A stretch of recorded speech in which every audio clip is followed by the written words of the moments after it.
ओम साई राम।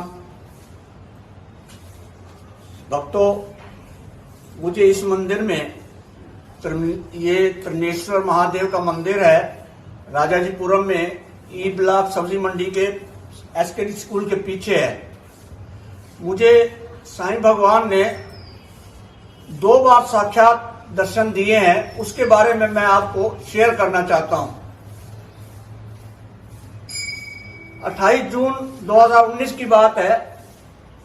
मेरी मिसेज को मई 2019 में यूरिन ब्लैडर में कैंसर डायग्नोज हुआ था।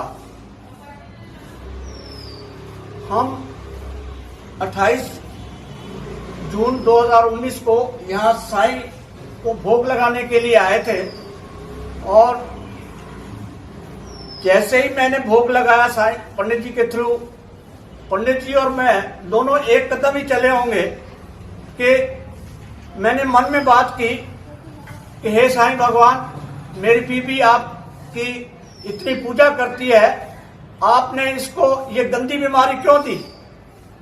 आप हैरान होंगे, ये पंडित जी त्रिपाठी जी जो है इस मंदिर के पुजारी है, जिन्होंने भोग लगाया, उन्होंने साक्षात साईं के रूप में दर्शन देके कहा, फिक्र मत करो, कुछ नहीं होगा। क्या आश्चर्य! ये मैंने मन में ही बात की थी और साईं एकदम प्रकट हो गए पंडित जी के रूप में।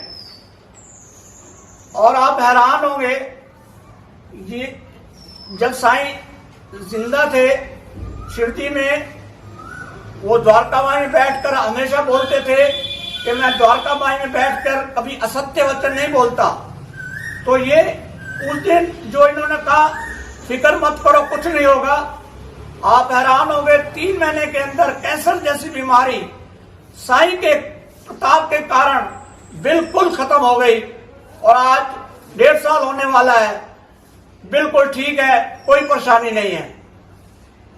और इस मंदिर में अभी 11 मार्च 2021 को दूसरा साक्षात्कार मेरे को हुआ है साईं जी के रूप। साईं जी ने मुझे फिर दर्शन दिए हैं एक छोटी सी बात के लिए। उस दिन शिवरात्रि थी और हम जल चढ़ाने के लिए यहाँ आए, तो क्योंकि थर्सडे का दिन था, हम हर थर्सडे को जब हम लखनऊ में होते हैं तो शाम को भोग लगाने आते हैं। उस दिन शिवरात्रि थी तो हमने कहा चलो साईं जी को भी भोग लगा देंगे।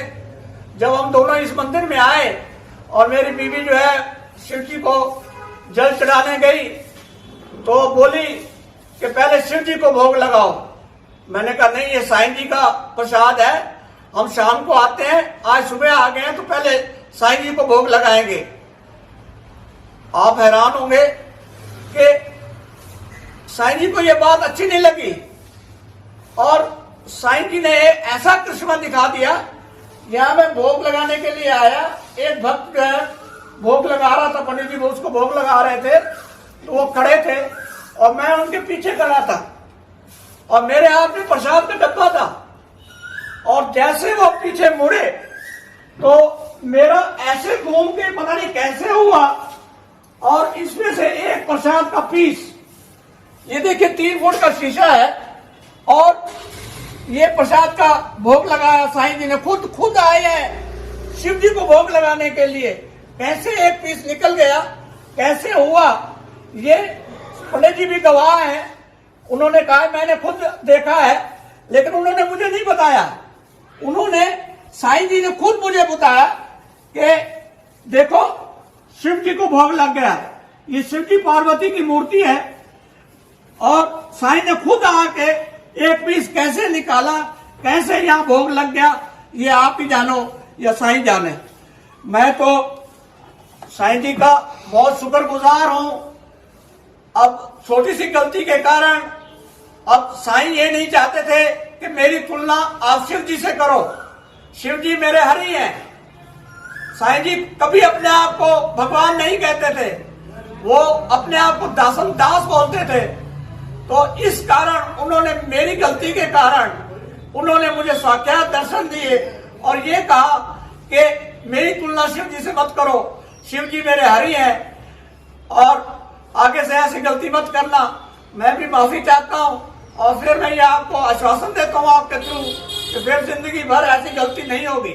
लेकिन मुझे बहुत खुशी है कि आपके इस मेरी गलती के कारण आपने मुझे साक्षात दर्शन दिए हैं। मैं आपका शुक्रगुजार हूं। मैं तो इतना भगत नहीं हूं साईं जी का, ना मेरे में ऐसे गुण हैं जिसके कारण साईं ने मेरे को साक्षात दर्शन दिए हैं। लेकिन अगर मुझे साक्षात दर्शन दिए हैं, पहले भी दिए थे, मेरी कब से कामना थी कि ये मैं आपके अपने भक्तों साईं भक्तों को ये बताऊं कि ये जो मेरे साथ साक्षात्कार हुआ है, मुझे साईं ने दर्शन दिए हैं, आपको सबको साईं के दर्शन मिले। एक बात मैं साईं के थ्रू, साईं के द्वारा मैं आपको उनके मतलब आश्वासन के कारण मैं आपसे एक रिक्वेस्ट करना चाहता हूं, प्रार्थना करना चाहता हूं कि साईं ये सहचरित्र जिसको श्री हेमार पंथ ने लिखा है और श्री सुधीर दालवी ने अपनी आवाज दी है। ये सुधीर दालवी वो हैं जिन्होंने पिक्चर में, साईं की पिक्चर में साईं का रोल किया था। भगवान उनको सुखी रखे। उनकी मधुर वाणी में ये सहचरित्र ऑडियो बना है। मैं चाहता हूं हे साईं भक्तों, आप सब साईं का ये सहचरित्र ध्यान से सुकून में एक बार भी जो पढ़ेगा भक्त, उसको साईं जो है उसके सब दुखड़े दूर कर देंगे, उसकी सब मनोकामनाएं पूरी कर देंगे। साईं ने हमेशा कहा है वहां पर शिरडी में कि ये जो दुखों का कारण है, लोगों के पिछले जन्मों के कर्मों के कारण है, वो अगर साईं कृपा कर दें तो हमारे पिछले कर्म जो हमारे दुख का कारण है वो काट देंगे, कर्म काट देंगे और हमको इलोक और परलोक में हमको और आप सबको सुखी कर देंगे। अब मैं उन्हीं के बारे में आपको चमत्कार हुए हैं उसके मैं आपको दिखा रहा हूं। 3 चमत्कार तो मेरे साथ ही हुए हैं। एक चमत्कार ये हुआ, मेरी छोटी बहन दिल्ली में रहती है, उनका स्कूटर से आमने सामने एक्सीडेंट हो गया और वो मुंह के बल सड़क पे गिरी, मल्टीपल फ्रैक्चर्स हो गए और हाथ में भी फ्रैक्चर हुआ, कमर में भी चोट लगी, ना वो बैठ सकती थी ना खड़ी हो सकती थी और ऑल इंडिया मेडिकल दिल्ली में उनका इलाज हुआ। मुझे भी बहुत दुख हुआ। मैं वहां गया और साईं की ऊँची थी, साईं की तस्वीर थी और साईं को और बहन को कहा, हे बहन आप साईं की रोज पूजा करो, अगरबत्ती जलाओ, आपके ऊपर हो सकता है साईं कृपा करें। और साईं ने ऐसी कृपा की कि 6 महीने के अंदर इतना मल्टीपल फ्रैक्चर होते हुए और कोई भी निशान नहीं बचा है, बिल्कुल ठीक हो गई है और वो ऑफिस में जाती है। ये तो पहला चमत्कार। दूसरा चमत्कार मेरी दूसरी बहन के साथ हुआ है, वो सूरत में रहती हैं।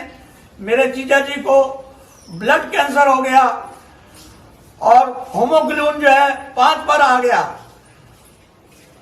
देखिए कैंसर की बीमारी एक ऐसी होती है जिस व्यक्ति को, जिस औरत को, जिसको भी होती है उसका तो हाल देखने वाला होता है, लेकिन सारे परिवार ही दुखी हो जाता है। क्योंकि मेरे जीजा जी थे तो मेरे को भी दुखी होना निश्चित था। तो मैं इसी मंदिर में साईं में आके अरदास की, रिक्वेस्ट की, हे साईं ये क्या हो गया है, आप अपनी कृपा करो, मैं ये आपके 9 व्रत रखता हूं और मेरे पे कृपा करो और मेरी जीजा जी की ये बीमारी दूर कर दो। आप हैरान होंगे, ब्लड कैंसर जैसी बीमारी 1.5 साल के अंदर इलाज के बाद, और साईं की ऊँची, वहां भी मैंने साईं की ऊँची भेजी, साईं की तस्वीर भेजी और बहन को रिक्वेस्ट किया कि रोज इसकी आरती करो, अगरबत्ती जलाओ, साईं की कृपा हो गई तो बिल्कुल ठीक हो जाएंगे। और ये आप कमाल हो गया है कि ब्लड कैंसर जैसी बीमारी 1.5 साल में बिल्कुल ठीक हो गई। आज साल से ऊपर हो गया है, बस वो ठीक है, चेकअप कराया, कोई परेशानी नहीं, कोई दवाई नहीं है। तीसरा चमत्कार मेरे पड़ोस में हुआ है। मेरे सामने एक स्कूटर मैकेनिक रहता है, उसकी बहन को हॉस्पिटल में एडमिट थी, उसका एक फेफड़ा बिल्कुल गल गया, दूसरे फेफड़े में भी धब्बे पड़ गए और हॉस्पिटल में एडमिट थी। जब उसने मुझे बताया कि इस कारण मैं दुखी हूं, तो मैंने कहा भैया मेरे पास उदी है, अगर आप इस्तेमाल करें, हो सकता है साईं की आपके ऊपर कृपा हो जाए। तो आप हैरान होंगे कि 5 दिन के अंदर वो हॉस्पिटल से छुट्टी हो गई और 6 महीने हो गए हैं, मुझे उनकी कोई भी बुरी खबर नहीं मिली, वो बिल्कुल ठीक है। अब मैं चौथी उदी का चमत्कार साईं के टाइम की बताता हूं। एक डॉक्टर पिल्ले थे, वो साईं के बहुत बड़े भक्त थे।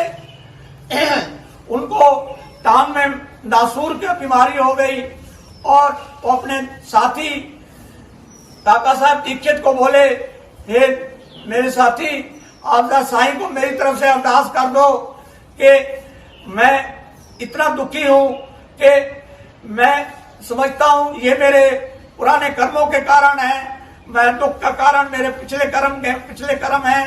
मैं इन कर्मों को अगले 10 जन्म में भोग लूंगा, लेकिन मुझे साईं को कहो कि मुझे इस बीमारी से छुटकारा दिलाए, मुझे उठा ले। तो दीक्षित जी जब साईं के पास आए तो साईं जी ने कहा उसको कमर के पीछे लेके आओ, मैं उसके अभी 10 जन्म को क्यों, मैं अभी 10 दिन में इसके कर्म काट देता हूं। उनको पीठ पे उठा के ले आए और साईं के आगे लिटा दिया।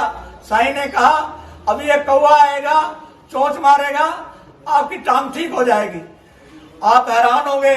एक अब्दुल वहां पे दिया बत्ती करते थे और उन्होंने उसके ऊपर, टांग के ऊपर पैर रख दिया गलती से, और उस टांग में से 7 नासूर के कीड़े निकले। वो इतना चिल्लाया, इतना हाय मैं मर गया, हाय मैं मर गया। तो जब वो कीड़े निकल गए, ठीक हो गया, तो साईं के गीत गाने लगा और फिर 10 दिन के अंदर उदी वगैरह का इस्तेमाल करके वो बिल्कुल ठीक हो गया। भक्तों, मैं आपको फिर एक बार रिक्वेस्ट करता हूं, प्रार्थना करता हूं, मैं जैसे साईं ने मेरे को दर्शन दिए हैं, मैं चाहता हूं आप पूरा भारत साईंमय हो जाए।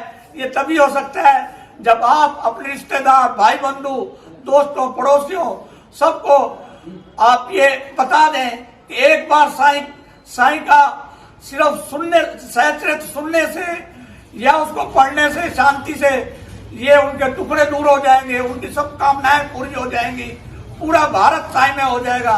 मैं तो इस काबिल नहीं हूं, लेकिन मैं साईं के थ्रू आप लोगों को प्रेरणा देना चाहता हूं, साईं की प्रेरणा आपको देना चाहता हूं कि इस सहचरित को पढ़ के आप इस लोक में और परलोक में सुखी हो जाए। ओम साई राम।